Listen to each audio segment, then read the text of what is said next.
Hello friends, মানে অসমত মানে গুৱাহাটী মিউনিচিপাল কৰ্পৰেশ্যনৰ আণ্ডাৰত যদি আমি ট্ৰেড লাইচেন্স ল'ব বিচাৰোঁ মানে তাৰ কি প্ৰচেছ আছে আৰু কি কি ইনফৰ্মেশ্যন আমাৰ তাত থাকিব লাগিব ট্ৰেড লাইচেন্সখন ইজিলি মানে এপ্লাই কৰিব পৰাকৈ কি কি ডকুমেণ্টছ আমাৰ তাত থাকিব লাগিব। ফাৰ্ষ্ট অফ অল মানে আপোনাক ইয়াত গুগলত টাইপ কৰিলে আপুনি G M C trade license যদি মই চিম্পলি টাইপ কৰোঁ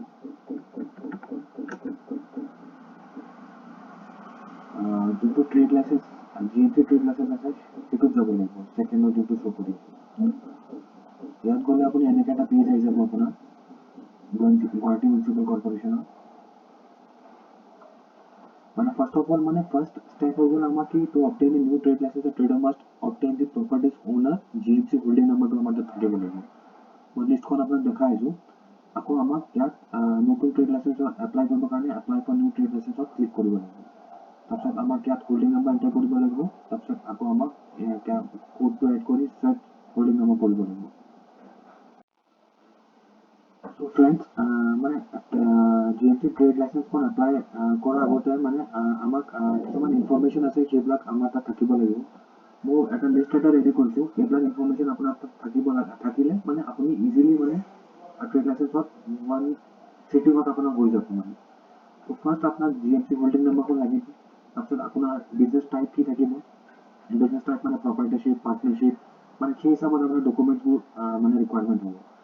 তাৰপিছত আকৌ ট্ৰেড নেমটো কি থাকিব, trade owner address zone and ward number মানে জ'ন এণ্ড ৱাৰ্ড নাম্বাৰটো জেনেৰেলি কি হয় হোল্ডিং নাম্বাৰত মাৰিলে জ'ন এণ্ড ৱাৰ্ড নাম্বাৰটো আহি যায়।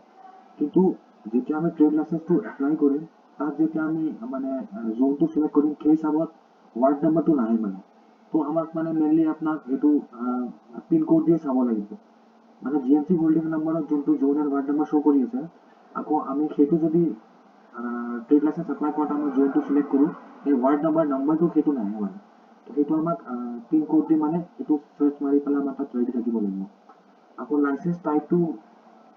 মই আপোনাক দেখাই দিম যেতিয়া মই এপ্লাই কৰিম। তাৰপিছত আকৌ লাইচেন্স টাইপ টো মানে আপোনাৰ তাত লাইচেন্স টাইপ কোনটো থাকিব জেনেৰেল হেল্থ ইণ্ডাষ্ট্ৰিয়েল। আকৌ এৰিয়া স্পেচ আপোনাৰ তাত থাকিব লাগিব যোনটো এৰিয়া আপুনি বিজনেছৰ কাৰণে লৈ আছে সেইটো মানে কিমান স্কুৱাৰ ফিট হৈ গ'ল 500 1000 1500 সেনেকৈ থাকিব। আকৌ নেচাৰ অফ ট্ৰেড কি থাকিব সেইটো আমাক মানে চাপ'জ আপোনাৰ হেল্থৰ হৈ গ'ল কনষ্ট্ৰাকশ্যন হৈ গ'ল হাৰ্ডৱেৰ হৈ গ'ল সেই হিচাপত আপোনাৰ ক'ড ডিচাইড হ'ব আৰু ক'ডৰ লিষ্টটো তাত এভেইলেবল আছে তাৰ পৰা আমি চিলেক্ট কৰিব পাৰোঁ আমাৰ কোনটো ক'ড থাকিব। আকৌ মোবাইল নম্বৰ কোনটো থাকিব মেইল আই ডি লাগিব আমাক আকৌ A P D C L consumer number লাগিব আপোনাক আকৌ আইডেণ্টি প্ৰুফ লাগিব পেন আধাৰ সেইবিলাক আপোনাৰ পি ডি এফ ফৰ্মেটত নহয় J P G or P N G ফৰ্মেটত লাগিব। তাৰপিছত আকৌ বিজনেছ এড্ৰেছ প্ৰুফত আপোনাক বিল্ডিং পাৰ্মিট অ'চি জমাবন্দী copy lease rental agreement of the property in P D F ফৰ্মেটত লাগিব। তো এইবিলাক ইনফৰ্মেশ্যন আমাৰ তাত থাকিব লাগিব for easy application of trade licence under Guwahati municipal corporation. Friends এতিয়া মানে আমি প্ৰচিড কৰি আছোঁ ট্ৰেড লাইচেন্স এপ্লিকেশ্যন। ইয়াত আমাক জি এম চি হোল্ডিং নাম্বাৰটো এণ্টাৰ কৰিব লাগিব তাৰপিছত আকৌ আমাক কেপচা এণ্টাৰ কৰিব লাগিব।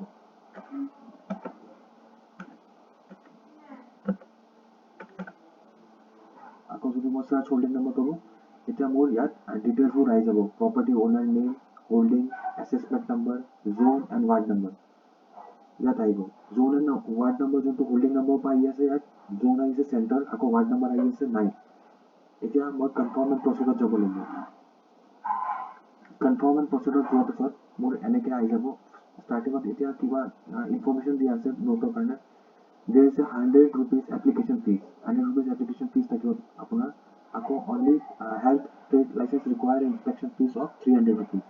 আকৌ general trade license fee is determined based on your annual income আকৌ ইয়াত যদি মই ক্লিক কৰোঁ সাপ'জ আপোনাৰ যদি annual income below 5 lakhs আছে তেতিয়া আপোনাৰ লাইচেন্স ফিজ হ'ব 151750 আকৌ সাপ'জ আপোনাৰ 5 to 10 lakh 2750 10 to 20 4700 and 20 lakhs and above 8650। তো আপুনি যদি নতুন বিজনেছ ষ্টাৰ্ট কৰি আছে আপোনাৰতো মানে এনুৱেল ইনকাম ইমান হোৱা নাই যদি তেতিয়া আপুনি 1750টো চিলেক্ট কৰিব পাৰে।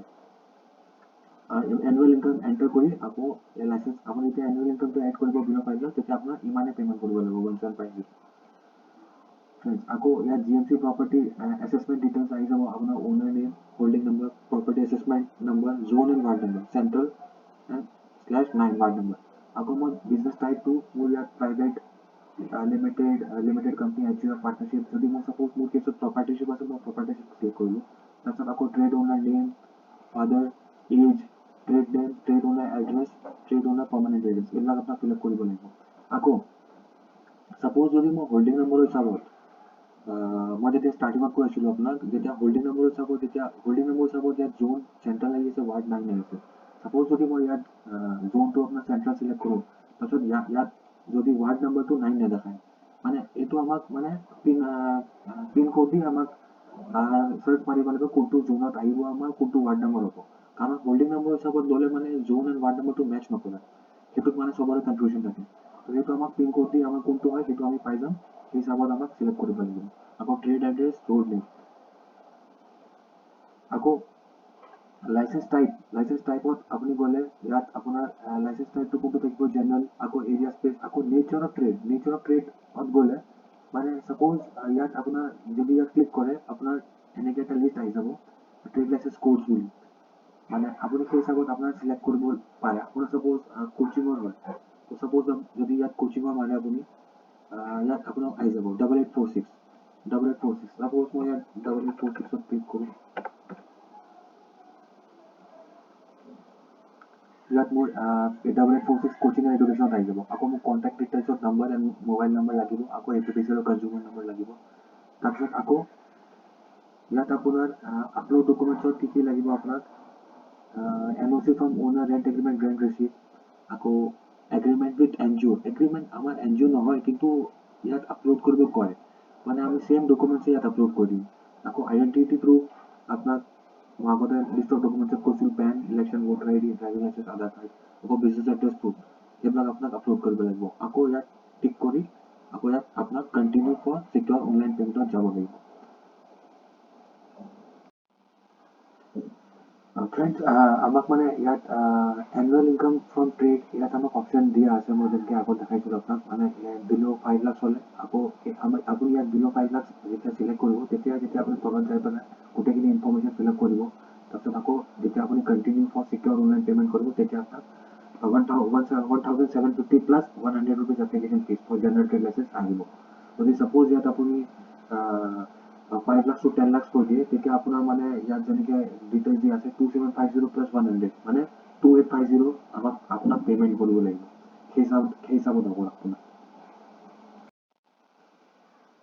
ফ্ৰেণ্ডছ যোনটো আমাৰ মানে হোল্ডিং নম্বৰ হিচাপত যোনটো আপোনাৰ জোন আৰু মানে ৱাৰ্ড নম্বৰটো আপোনাৰ ট্ৰেড লাইচেন্সত যোনটো জোন এণ্ড ৱাৰ্ড নম্বৰ দেখাই আছে ফিল আপ কৰাৰ টাইমত যিটো সেইটো মেচ নকৰে সেইটো আমি মানে সেইটো ৰিজল্ভ কৰিবৰ কাৰণে GMC ৱাৰ্ল্ড ৱাইজ মেপ দিছে তাত যদি মই ক্লিক কৰোঁ ছাপ'জ মই যোনটো এনেকৈ এটা মেপ অ'পেন হৈ যাব মই যোনটো এপ্লাই কৰি আছিলোঁ আপোনাৰ পিনক'ড 781001 হয় তো সেই হিচাপত যদি মই ফেঞ্চি বজাৰ লোকেশ্যনটো মোৰ পৰি আছে সেইটোত যদি মই চাওঁ ফেঞ্চি বজাৰ লোকেশ্যনটো মোৰ কোনটো ৱাৰ্ডত পৰি আছে যদি মই মেপত চাওঁ ইয়াত মোৰ 17 ৱাৰ্ড নম্বৰ পৰি আছে কিন্তু মই যেতিয়া হোল্ডিং নম্বৰটো এণ্টাৰ কৰিলোঁ তো বাই ডিফল্ট উইথ হোল্ডিং নম্বৰৰ পৰা কোনটো লৈছিলে আপোনাৰ জোনটো চেণ্ট্ৰেল লৈ আছিলে আৰু ৱাৰ্ড নম্বৰটো কোনটো লৈ আছিলে ৱাৰ্ড নম্বৰটো আপোনাৰ 9 লৈ আছে কিন্তু চাব গ'লে ফেঞ্চি বজাৰ এৰিয়াত আপোনাৰ ৱাৰ্ড নম্বৰটো 17 হয় তো সেইটো কাৰণে মোক কি কৰিব লাগিব ৱাৰ্ড নম্বৰ মোৰ যোনটো 17ত আহি আছে সেই হিচাপত মোৰ জোনটো ল'ব লাগিব তেতিয়া মোৰ কাৰেক্ট হ'ব ফ্ৰেণ্ডছ মানে যেতিয়া মোক এপ্লাই কৰাৰ টাইমত ইয়াত আৰু এটা লিষ্ট দিয়া আছে ট্ৰেড লোকেশ্যন ডিটেইলছ যদি মই ইয়াত ক্লিক কৰোঁ click here for new trade zones and wards suppose যদি মই ইয়াত চাওঁ old wards covered new wards covered এতিয়া মোৰ যেনেকৈ ফেঞ্চি বজাৰ লোকেশ্যনখন আপোনাৰ 17 নম্বৰ ৱাৰ্ডত পৰি আছে সেই হিচাপত মানে জোনখন আপোনাৰ কি হৈ আছে চাউথ জোন হৈ আছে কিন্তু আপোনাৰ যোনটো মই হোল্ডিং নম্বৰ মাৰিছিলোঁ তাত মোৰ চেণ্ট্ৰেল এণ্ড ৱাৰ্ড নম্বৰটো মোৰ 9 আহিছিলে তো মোৰ পূৰা মানে এইবিলাক ৰিচাৰ্চ কৰাৰ পিছত মই সেইটো পালোঁ মোৰ ফেঞ্চি বজাৰ লোকেশ্যনখন ৱাৰ্ড নম্বৰ 17ত আহি আছে আকৌ মোক সেই হিচাপত জোনটো মোৰ চাউথ আহি আছে তো সেই হিচাপত মোক মানে এপ্লিকেশ্যনখন কৰিব লাগিব ইয়াত মানে মোক জোন ছাপ'জ মই যদি ইয়াত চেণ্ট্ৰেল চিলেক্ট কৰোঁ মোৰ ৱাৰ্ড নম্বৰ নাহে 17 আকৌ মই যদি ইষ্ট চিলেক্ট কৰোঁ মোৰ ৱাৰ্ড নম্বৰ 17 নাহে আকৌ যদি মই চাউথ চিলেক্ট কৰোঁ তেতিয়া মোৰ ৱাৰ্ড নম্বৰটো 17 আহিব তো সেই হিচাপত মোক ল'ব লাগিব ফ্ৰেণ্ডছ গোটেইখিনি ইনফৰ্মেশ্যন ফিল আপ কৰাৰ পিছত এতিয়া মই এই চিলেক্ট কৰি মই কণ্টিনিউ ফৰ চিকিউৰ অনলাইন পে'মেণ্টত যাম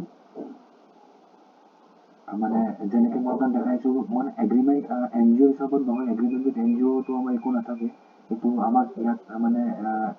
এনে PDF ফাইল মই চেমেই আপলোড কৰি দিম যোনটো মই বিজনেছ এড্ৰেছ প্ৰভাইড কৰি আছোঁ, নহ'লে মোক আগত আকৌ প্ৰচিড কৰিব নিদিব আগত।